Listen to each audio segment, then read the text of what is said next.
ओम नमः शिवाय। जय श्री राम। साथियों, आज हम समझते हैं कि जिंदगी क्या है। तो शास्त्रों में जिंदगी की अलग अलग परिभाषा है। हमारे संतों ने दी, हमारे महात्माओं ने दी। जो सटीक परिभाषा, जो डेफिनेशन मुझे लगी, वो है कि जिंदगी 3 पन्नों की किताब है। पहला पन्ना जन्म का, दूसरा आपका जीवन काल और तीसरी आपकी मृत्यु। पहला और आखिरी पन्ना भगवान डिसाइड करते हैं, फिक्स करते हैं, लिख देते हैं जन्म के साथ ही। बीच का पन्ना है वो कोरा है, यानी कि खाली है। इसके ऊपर आपको लिखना है इस जन्म में अपने कर्मों के द्वारा अपना भाग्य, आपका फ्यूचर और आपका आने वाला जन्म।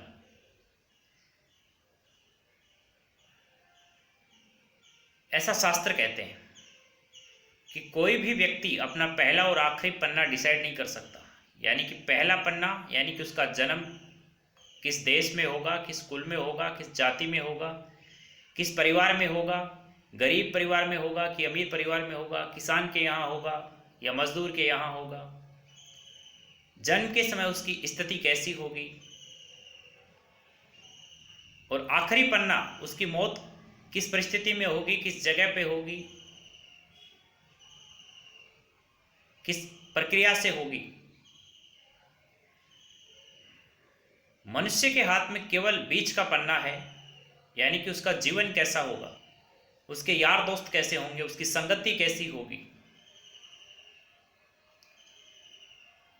वो अपने जीवन में समय का सदुपयोग कैसे करेगा, अपने कर्म कैसे करेगा, उसका सामाजिक स्थिति कैसी होगी, उसकी पारिवारिक स्थिति कैसी होगी, उसका स्वास्थ्य कैसा होगा, ये सब खुद मनुष्य डिसाइड करता है।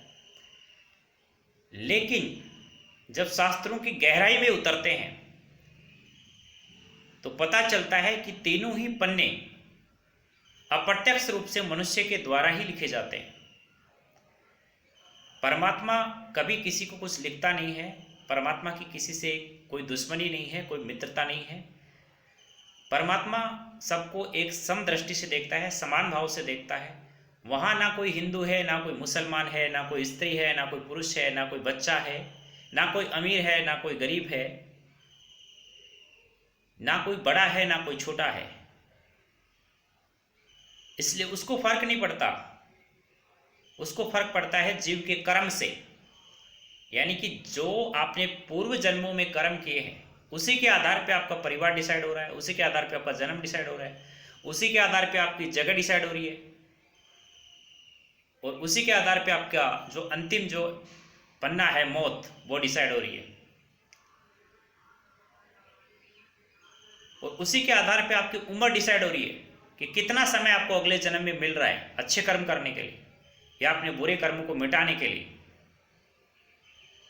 तो साथियों, ये जिंदगी है 84 लाख योनियों में सर्वश्रेष्ठ मनुष्य योनि।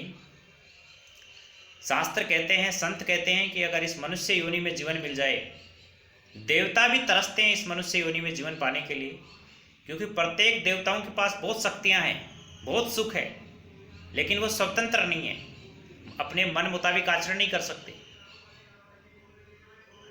सूर्य 10 बजे नहीं उग सकता, चंद्रमा दिन में नहीं उग सकता, लेकिन मनुष्य योनि एक ऐसी योनि है जो स्वतंत्र है कर्म करने के लिए। कर्म का फल पाने के लिए स्वतंत्र नहीं है। जैसा कर्म करेगा वैसा फल तो मिलेगा, लेकिन कर्म करने के लिए स्वतंत्र है। अब मनुष्य को कोई नहीं रोकता, वो चोरी करे, रेप करे, डकैती करे या बुरे से बुरा कर्म करे, लेकिन फल पाने के लिए तैयार रहे, उसको कर्म फल भोगना पड़ेगा। हो सकता है इस जगह पे, इस सृष्टि में वो बच जाए अपने रसूख से, अपने धन के पैसे से, अपने बाहुबल से, लेकिन जब परमात्मा के यहाँ कर्म का चक्र जब बदलता है तो वहाँ उसको फल भोगना ही पड़ता है। इसलिए साथियों, आपको ये जो मनुष्य जीवन मिला है, इसको जो समय है इसको अच्छे कर्मों में व्यतीत करो, पुण्य अर्जित करो, और नहीं तो अपने जीवन में खुश रहो, अपने में मस्त रहो।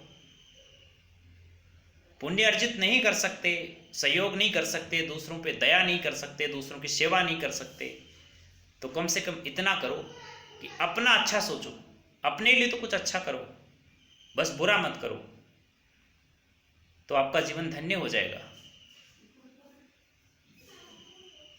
धन्यवाद। जय हिंद, जय भारत।